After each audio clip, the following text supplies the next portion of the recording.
গল্প কাহনের আজকের আয়োজনে থাকছে হুমায়ুন আহমেদের ছোট গল্প কবর। নিয়মিত গল্প শুনতে আমাদের চ্যানেলটি সাবস্ক্রাইব করে পাশে থাকুন। ফুলির মা ক্ষীণ গলায় বলল, আফা, চাচা যান কি ফ্রিজের ভিতরে থাকবো? মনিকা দুটো রিল্যাক্সিন খেয়ে শুয়েছিল। ফুলির মার কথা শুনে উঠে বসলো। চট করে তার মাথায় রক্ত উঠে গেল। রিল্যাক্সিন মানুষের নার্ভ ঠান্ডা করে, তারটাও করেছিল। ঝিমুনির মতো এসে গিয়েছিল। ফুলির মার কথায় ঝিমুনি কেটে গেল। এই বোকা কাজের মহিলাটা তাকে বিরক্ত করে মারছে। অসহ্য, অসহ্য। মনিকা তীক্ষ্ণ গলায় বলল, কি বললে? ফুলির মা প্রশ্নটা দ্বিতীয়বার করার সাহস পেল না। যদিও একজন মৃত মানুষকে ফ্রিজে রেখে দেওয়ার ব্যাপারটা তাকে খুব দ্বাধায় ফেলে দিয়েছে। একটা মানুষ গত 3 দিন ধরে ফ্রিজে ঠান্ডা হচ্ছে, এটা কেমন বিচার? ফুলের মা চলে যেতে ধরেছিল। মনিকা তাকে ফেরালো। কঠিন গলায় বলল, যেও না তুমি, দাঁড়াও। একই প্রশ্ন তুমি বারবার করছো কেন? তোমাকে কি আমি বুঝিয়ে বলিনি? যে বলছেন, তুমি বুঝতে পারোনি? যে পারছি। তাহলে কেন বারবার বিরক্ত করছো? মানুষটা ফ্রিজের মধ্যে থাকবো। মনিকা দীর্ঘ নিঃশ্বাস ফেলে বলল, শোনো ফুলির মা, ব্যাপারটা সেরকম না। আমার ভাই বোনরা সব দেশের বাইরে। সবাই বাবা ডেড বডি শেষবারের মতো দেখতে চাচ্ছে, সেটাই স্বাভাবিক। সবাই দূরে দূরে থাকে, কেউ আমেরিকা, কেউ জাপান। ইচ্ছে করলেই ছুটে আসতে পারে না। অনেক সময় প্লেনের টিকিট পাওয়া যায় না। বুঝতে পারছো তো ব্যাপারটা? ওরা যেন শেষ দেখা দেখতে পারে, সেই ব্যবস্থাই করা হয়েছে। বাবাকে বারডেমের একটা ঠান্ডা ঘরে রাখা হয়েছে, যাতে ডেড বডি নষ্ট না হয়। বুঝতে পারছো? জি। সবাই যখন বাবাকে শেষ দেখা দেখে ফেলবে, তখন তাকে যথারীতি গোর দেওয়া হবে। বুঝতে পেরেছ? জি, পারছি। দাঁড়িয়ে আছো কেন? চলে যাও, নাকি তোমার আরও কিছু বলার আছে? বলা থাকলে বলো, কিন্তু এরপর আর বিরক্ত করতে পারবে না। যে না, কিছু বলার নাই। কিন্তু আফা, ফ্রিজের মধ্যে গোর আজাব কেমনে হইব? কি বললে? মৃত্যুর পরে গোর আজাব হয়। মানকের নেকের আয়। আল্লাপাকে 2 ফেরেশতা ফ্রিজের মধ্যে। তুমি আমার সামনে থেকে যাও ফুলির মা, তুমি আমার মাথা ধরিয়ে দিয়েছ। What a nuisance. বিরতিতে মনিকা ঠোঁট বেঁকিয়ে গেল। তার ভাবতে খারাপ লাগছে, এরকম নির্বোধ মহিলার হাতে শেষ সময়ে তার বাবার দেখাশোনার দায়িত্ব ছিল। সে নিশ্চয়ই কিছুই বুঝতে পারেনি। শেষ সময় শ্বাসকষ্ট হয়, অক্সিজেন দেওয়া দরকার পড়ে। বুদ্ধিমান একজন মানুষ ছোটাছুটি করে ব্যবস্থা করত। ফুলির মা নিশ্চয়ই সেই ভয়াবহ সময়ে পান খেতে খেতে গল্প জুড়ে দিয়েছে। ফুলির মা, তুমি এখনও দাঁড়িয়ে আছো কেন? তোমাকে না যেতে বললাম? আফা, আপনার শাড়ি ঠিক করেন, হাঁটুর উপরে উঠে গেছে। আমার শাড়ি কোথায় উঠেছে না উঠেছে তা তোমাকে দেখতে হবে না, তুমি তোমার কাজে যাও। ফুলির মা অত্যন্ত বিনয়ের সঙ্গে বলল, মরা বাড়ি 3 দিন কাজ কম করা নিষেধ গো আফা। 3 দিন 3টায় চুলা জ্বলে না। টেলিফোন বাজছে। মনিকা টেলিফোন ধরার জন্যে প্রায় ছুটে গেল। আমেরিকায় কল বুক করা হয়েছে। লাইন অসম্ভব বিজি, কিছুতেই লাইন পাওয়া যাচ্ছে না। Hello hello. কে, মনিকা আপু? হ্যাঁ, টিকিট পেয়েছিস? পেয়েছি, তবে কনফার্ম না। এয়ারপোর্টে বসে থাকতে হবে। সবাই আসছিস? পাগল হয়েছ? পাপ্পু গেছে সামার ক্যাম্পে। পাপ্পুর বাবা 21 তারিখ যাবে বেলজিয়াম, ওর কনফারেন্স। বেলজিয়ামের কোথায় যাবে? লিয়েগে না কি যেন নাম। ও আচ্ছা, তুমি তো বেলজিয়াম গিয়েছিলে। জায়গাটা কেমন আপা? সুন্দর, খুব সুন্দর। শহর থেকে বের হলে চোখ জুড়িয়ে যায়। পাপ্পুর বাবার সঙ্গে আমারও যাওয়ার কথা ছিল, এর মধ্যে এই খবর। টেলিফোন লাইন কি একটা গন্ডগোল হচ্ছে। কটু করে একটা শব্দ হলো, লাইন কেটে গেল। মনিকে বিরক্ত মুখে রিসিভার নামিয়ে রাখার সময় দেখল ফুলির মা এখনো দাঁড়িয়ে আছে। টেলিফোন কি কথাবার্তা হচ্ছে, হা করে শুনছে। মনিকা ঝাঁঝালো গলায় বলল, তোমাকে না বললাম চলে যেতে? কই যাবো? যেখানে ইচ্ছে চলে যাও সেখানে। সবসময় গা ঘেসে বসে থাকবে না। জি আইসা। আফা, আপনার শাড়ি হাঁটুর উপর উঠে গেছে। একবার তো বললাম, আমার শাড়ি নিয়ে তোমাকে ভাবতে হবে না। জি আইসা।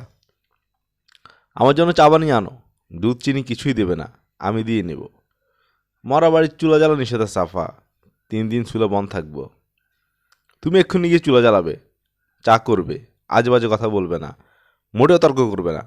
আজে বাজে কথা এবং তর্ক দুইটাই আমি অপছন্দ করি। জি আইসা, কথা বলে বলে তুমি আমার মাথা ধরিয়ে দিয়েছ। এখনও দাঁড়িয়ে আছো কেন? শাড়িটা ঠিক করে নাফা। মনিকা শাড়ি ঠিক করলো। তার মাথা যন্ত্রণাটা বাড়ছে। টেনশন ঘটিত যন্ত্রণা, সব তাকে একা করতে হচ্ছে।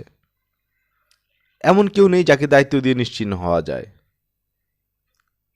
তার ধারণা এই কয়েক বছরে বাংলাদেশের মানুষদের স্বভাবে ব্যাপক পরিবর্তন হয়েছে। সবাই দায়িত্ব নেওয়ার ব্যাপারে খুবই আগ্রহী, দায়িত্ব নেওয়া পর্যন্তই। একবার দায়িত্ব নিয়ে নেবার পর আর কোনো খোঁজ পাওয়া যাবে না। বারডেমে ডেড বডি রাখার দায়িত্ব নুরুলউদ্দিন নামের এক লোক, মনিকা দুঃসম্পর্কের মামা, নিয়েছিল। খুব আগ্রহের সঙ্গে নিয়েছিল। বারডেমের ডিরেক্টর সাহেব তার খুব ক্লোজ ফ্রেন্ড। একসঙ্গে উঠা বসা, টেলিফোন করা মাত্র ব্যবস্থা করবে। মনিকা বলেছিল, জায়গা থাকলে তবেই না ব্যবস্থা হবে। শুনেছি মাত্র 3টা ডেড বডি রাখার ব্যবস্থা ওদের আছে। 3টায় যদি অকুপায়েড থাকে? অকুপায়েড থাকলেও ব্যবস্থা হবে। দরকার হলে অন্য ডেড বডি ফেলে দিয়ে ব্যবস্থা হবে। এই ব্যাপারটা তুমি আমার উপর ছেড়ে দাও তো। মনিকা ছেড়ে দিয়েছিল। নুরুদ্দিন সাহেব সকাল 9টার সময় দায়িত্ব নিয়ে হাসি মুখে চলে গেলেন। যাওয়ার সময় বলে গেলেন তিনি 1 ঘন্টার মধ্যে ব্যবস্থা করছেন। এই যে তিনি গেলেনই, আর ফিরলেন না। শেষ পর্যন্ত মনিকা নিজেরই যেতে হলো। এই অবস্থায় মিনিটে মিনিটে মাথা ধরবে না তো কি? প্রতিটি কাজ তাকে নিজেকে দেখতে হচ্ছে। আত্মীয় স্বজনদের টেলিফোন করা, প্লেনে আসবে তাদের আনার জন্য এয়ারপোর্টে গাড়ি পাঠানো, কে কোথায় থাকবে সেই ব্যবস্থা করা, বিছানা বালিশ মশারি। আফা, আপনার চা। দুধ চিনি দিয়ে নিয়ে এসেছ? জি। তোমাকে না বলেছিলাম দুধ চিনি ছাড়া চা আনতে? তুমি কি ইচ্ছে করে আমাকে বিরক্ত করছো? ফুলির মা হাই তুলল। মনিকার কথাকে সে তেমন গুরুত্ব দিচ্ছে না। মনিকা চায়ে চুমুক দিল। আশ্চর্যের ব্যাপার, চা খারাপ হয়নি। দুধ চিনি সবই পরিবার মতো হয়েছে। আফা, টেলিফোনে কার সাথে কথা কইতেছিলেন? তা দিয়ে তোমার দরকার আছে? আপনার ছোটো বোন? হ্যাঁ, আমার ছোটো বোন মৃন্ময়ী। ও সিয়াটলে থাকে। সোডাফা কি আইতাছে? হ্যাঁ, আসছে। ভালো কথা। ও যে এসে থাকবে, কোথায় থাকবে? ব্যবস্থা আছে কোনো? ফুলির মা দাঁত বের করে হাসল। মনিকা তীক্ষ্ণ গলায় বলল, হাসছো কেন? সব ব্যবস্থা আছে আফা। খালুজান সব ব্যবস্থা রাখছে। আপনার জন্য আলাদা ঘর, মেজাফার জন্য আলাদা ঘর, সোডাফার ঘর, ভাইজানের ঘর। আফা, ভাইজান আসতেছে না? তোমার এত খবরের দরকার নেই। তুমি ঘর গুছিয়ে ঝাড়পোছ করে রাখো। ভাইজান কি খবর পাইছে আপা? কেন শুধু শুধু বিরক্ত করছো ফুলির মা? সামনে থেকে যাও। ফুলির মা গেল না, দাঁড়িয়ে রইল। কারণ টেলিফোন বাজছে। টেলিফোনে কেউ যখন কথা বলে ফুলির মার শুনতে ভালো লাগে।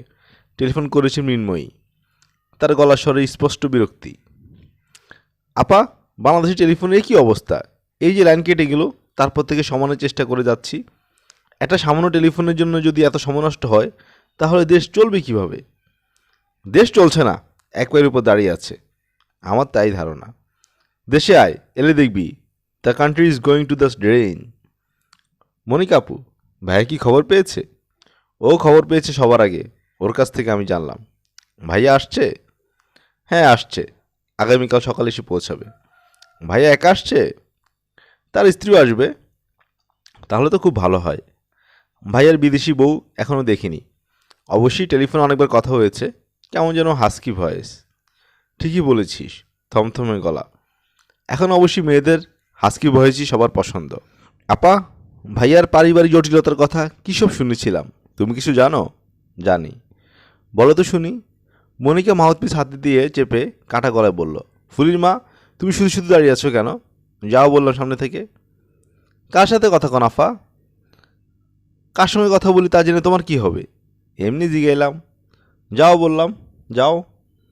ফুলিমা নিতান্ত অনিচ্ছায় রান্নাঘরের দিকে রওনা হলো। মনিকা মাউথপিস থেকে হাত ছড়িয়ে বলল, হ্যালো। মৃন্ময়ী বলল, কার সঙ্গে কথা বলছিলি আপা? ফুলির মা। ফুলির মাটা কে? আর বলিস না, শি ইজ এ পেস্ট। সেই সময় বাবা দেখাশোনা করেছে। বুদ্ধির বংশটা নেই। সারাক্ষণ কথা বলে। ওর কথাবার্তা থেকে মনে হয় বাবা তাকে যথেষ্ট লাই দিয়েছেন। লাই না পেলে এত কথা বলার সাহস পেত না। এমনভাবে সে ঘুরে বেড়াচ্ছে যেন এই বাড়ির সে মালিক। বয়স কত আপা? কে জানে কত বয়স। আমি তার বয়স জিজ্ঞেস করিনি।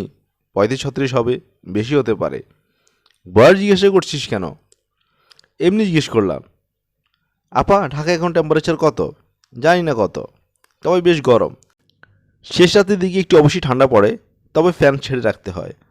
আপা, মেয়েটার স্বাস্থ্য কেমন? কার স্বাস্থ্য কেমন? ফুলির মা। মনিকা বিস্মিত গলায় বলল, তার স্বাস্থ্য কেমন এটা জানতে চাচ্ছিস কেন? মৃন্ময়ী অস্বস্তির সঙ্গে বলল, শেষ বয়সের বুড়োদের মধ্যে নানান ধরনের পারভার্সন দেখা দেয়, এই জন্যই জিজ্ঞেস করা। কি আজে বাজে কথা বলছিস? সরি আপা, হঠাৎ মুখ ফুসকে বলে ফেলেছি। তবে অসুস্থ অবস্থায় দেখাশোনার জন্য কাজের মেয়ে না রেখে বাবা অনায়াসে একজন নার্স রাখতে পারত। এমন তো না যে বাবার টাকার অভাব। 24 ঘন্টার জন্য নার্স হয়তো পাওয়া যায় না। পাওয়া যায় না কেন? টাকা দিলে সবই পাওয়া যায়। রান্না বান্নার জন্য তো লোক দরকার, রান্না বান্না তো আর নার্স করে দেবে না। তাও ঠিক। আপা, মেয়েটা কতদিন ধরে আছে? জিজ্ঞেস করিনি। টেলিফোনে কটকট শব্দ হতে লাগলো। মৃন্ময়ের গলা খুবই অস্পষ্টভাবে পাওয়া যাচ্ছে। মনিকা রিসিভার নামে স্তব্ধ হয়ে বসে রইল।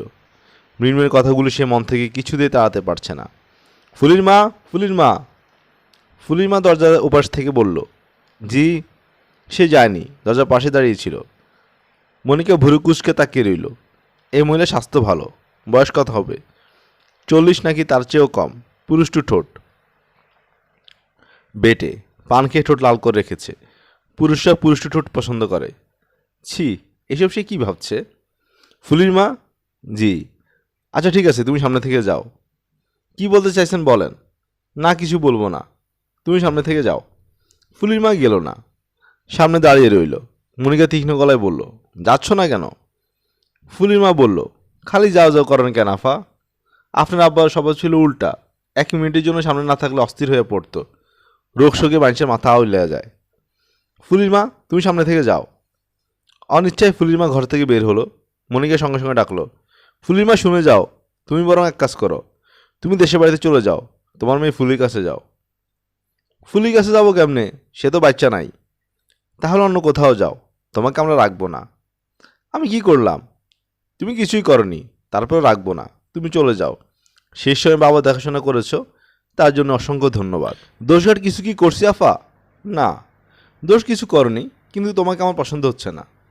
আপনার পিতা আমায় বড়ই পছন্দ করতেন। যিনি পছন্দ করতেন তিনি তো নেই, বুঝতে পারছো? জি। তোমাকে টাকা পয়সা হিসেব করে দিচ্ছি, তুমি চলে যাও। ফুলির মা বারান্দায় চলে এলো। তার মনটা খারাপ। বাড়ি ছেড়ে যেতে ইচ্ছে হচ্ছে, সেজন্য খারাপ লাগছে না। চিরকাল এক বাড়িতে তাদের মতো মানুষ থাকে না। কলমি শাকের মতো তাদের জায়গা বদল করতে হয়। তবে তার খুব শখ ছিল সবাইকে চোখের চোখে দেখা। বুড়ো মানুষের কাছে এদের কথা এত শুনেছে, একটা সুযোগ পাওয়া গেছে দেখার।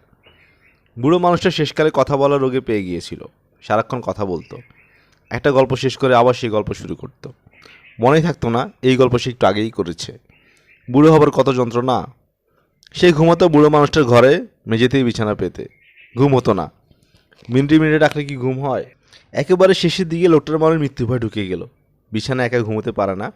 ছেলে মানুষের মতো কাঁদে আর বলে, ও ফুলির মা, ভয় লাগছে। ও ফুলির মা, ভয় লাগছে। ভয় কাটানোর জন্য ফুলির মা শেষ সময়ে বুড়ো মানুষটার বিছানায় উঠে এসেছিল। তার হাত ধরে বসে থাকতো। একটু পরপর বলতো, আমি আছি, কোনো ভয় নাই, আরাম করে ঘুমান। এইসব কথা মেয়েগুলিকে বলা যাবে না, মেয়েগুলি মনে কষ্ট পাবে।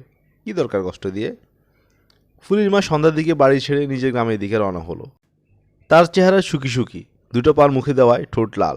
যে লোকটা একা তার মনটা ভয় পেত, আজ সে একা একা ঠান্ডা একটা ফ্রিজে পড়ে আছে। গোর আজাব শুরু হয়েছে কিনা কে জানে। মানকের নেকের কি এসেছে? প্রশ্নের জবাব বুড়ো মানুষটা দিতে পারবে তো? বিছানায় পাশাপাশি শুয়ে মানকের নেকেরের প্রশ্ন এবং উত্তর সম্পর্কে ফুলির মা বুড়ো মানুষটাকে অনেকবারই বলেছে। জীবিত অবস্থায় শেখা বিদ্যা কি মৃত্যুর পরে কাজে আসে? কে জানে। জগৎ বড়ই রহস্যময়। এতক্ষণ আপনারা শুনছিলেন হুমায়ুন আহমেদ রচিত ছোট গল্প কবর। আমরা নিয়মিত গল্প পাঠ করে শোনাচ্ছি। নিয়মিত গল্প শুনতে আমাদের চ্যানেলটি সাবস্ক্রাইব করে পাশে থাকুন। কমেন্ট বক্সে আপনার মতামত জানাতে ভুলবেন না। ধন্যবাদ।